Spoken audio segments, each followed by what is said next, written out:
बिस्मिल्लाहिर्रहमानिर्रहीम। अस्सलाम वालेकुम स्टूडेंट्स ऑफ क्लास 4। आज हमारा लेक्चर है अबाउट एरिया। ठीक है, chapter number 6 parameter and area. आज के लेक्चर में हम सिर्फ एरिया की डिस्कशन करेंगे। ठीक है, नेक्स्ट लेक्चर में हम पैरामीटर के बारे में पढ़ेंगे। Area is equal to length multiply breadth. किसी भी चीज़ की लेंथ को और ब्रेथ को मल्टीप्लाई किया जाए तो वो एरिया के इक्वल होती है। ठीक है, लेंथ लंबाई को कहते हैं, ब्रेथ चौड़ाई को कहते हैं। जब हम इन दोनों को आपस में मल्टीप्लाई करेंगे तो वो एरिया के इक्वल होगा। Question number 17, find the area. ठीक है स्टूडेंट्स, अगेन मैं रिपीट कर रही हूँ, आज के लेक्चर में हम सिर्फ एरिया के बारे में पढ़ेंगे। एरिया का फॉर्मूला है length multiply breadth. A part है L, L is equal to length. ठीक है, एल लेंथ की शॉर्ट फॉर्म एल है, L is equal to 4 centimetre, comma B stands for breadth. Okay, breadth is equal to 3 centimetre. इस question को solve करते हैं। Area का हम सबसे पहले फॉर्मूला लिखेंगे।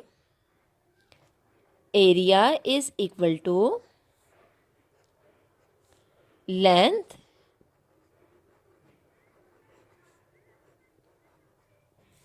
Multiply breadth. ठीक है, लेंथ हमें क्वेश्चन में गिवन है, लेंथ है 4 सेंटीमीटर। ओके, तो लेंथ के नीचे हमने उसकी वैल्यू लिख दी 4 सेंटीमीटर, मल्टीप्लाई करीजिए, मल्टीप्लाई का sign, breadth B stands for breadth, breadth की वैल्यू गिवन है 3 सेंटीमीटर, 3 सेंटीमीटर ब्रेथ होगी। अब हम सिंपल इसकी मल्टीप्लिकेशन करेंगे। 4 मल्टीप्लाई 3, 4 3s आर 12 सेंटीमीटर। दोनों यूनिट्स को हम मल्टीप्लाई करेंगे तो क्या बन जाएगा, सेंटीमीटर स्क्वायर। तो स्टूडेंट्स, एरिया हमारे पास क्या आया है 12, यूनिट हमें क्या गिवन है, सेंटीमीटर। ठीक है, और एरिया का यूनिट हमेशा स्क्वायर होता है। एरिया हमारे पास क्या आ गया,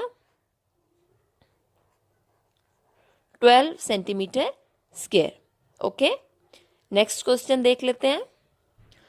okay students, now question number 17 का ए पार्ट हमने अभी सॉल्व किया है, उसका बी पार्ट है length is equal to 7 centimetre and breadth is equal to 4 centimetre. L stands for length and breadth, B stands for breadth. ठीक है, इसको सॉल्व करने के लिए सबसे पहले हम एरिया का फॉर्मूला लिखेंगे।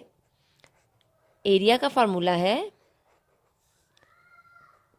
Length multiply breadth.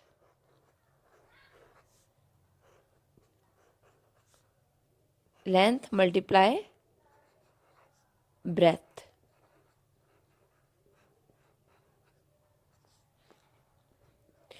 लेंथ के नीचे लेंथ की वैल्यू जो कि 7 सेंटीमीटर है, मल्टीप्लाई ब्रेथ के नीचे ब्रेथ की value b is equal to 4 centimetre. Students, equal का साइन लगाना मत भूलिएगा, इक्वल के नीचे हम इक्वल का साइन लगाएंगे। 7 4s आर 28, यूनिट क्या है, सेंटीमीटर। ठीक है, सेंटीमीटर यूनिट साथ लगाएंगे, और एरिया का यूनिट क्या होता है, हमेशा स्क्वायर में होता है, तो सेंटीमीटर के ऊपर हम स्क्वायर लगा देंगे।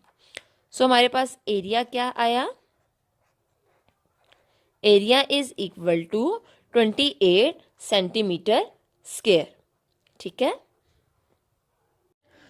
ओके स्टूडेंट्स, नेक्स्ट क्वेश्चन है हमारे पास क्वेश्चन नंबर 18। क्वेश्चन नंबर 18 में हमें गिवन है कंप्लीट द फॉलोइंग टेबल। अब हमें इस टेबल में लेंथ भी गिवन है, ब्रेथ भी गिवन है, पर हमने एरिया फाइंड आउट करना है और साथ इसके पैरामीटर फाइंड आउट करना है। जैसा कि आज के लेक्चर में हम सिर्फ एरिया के बारे में डिस्कशन कर रहे हैं, तो हम सिर्फ एरिया फाइंड आउट करेंगे।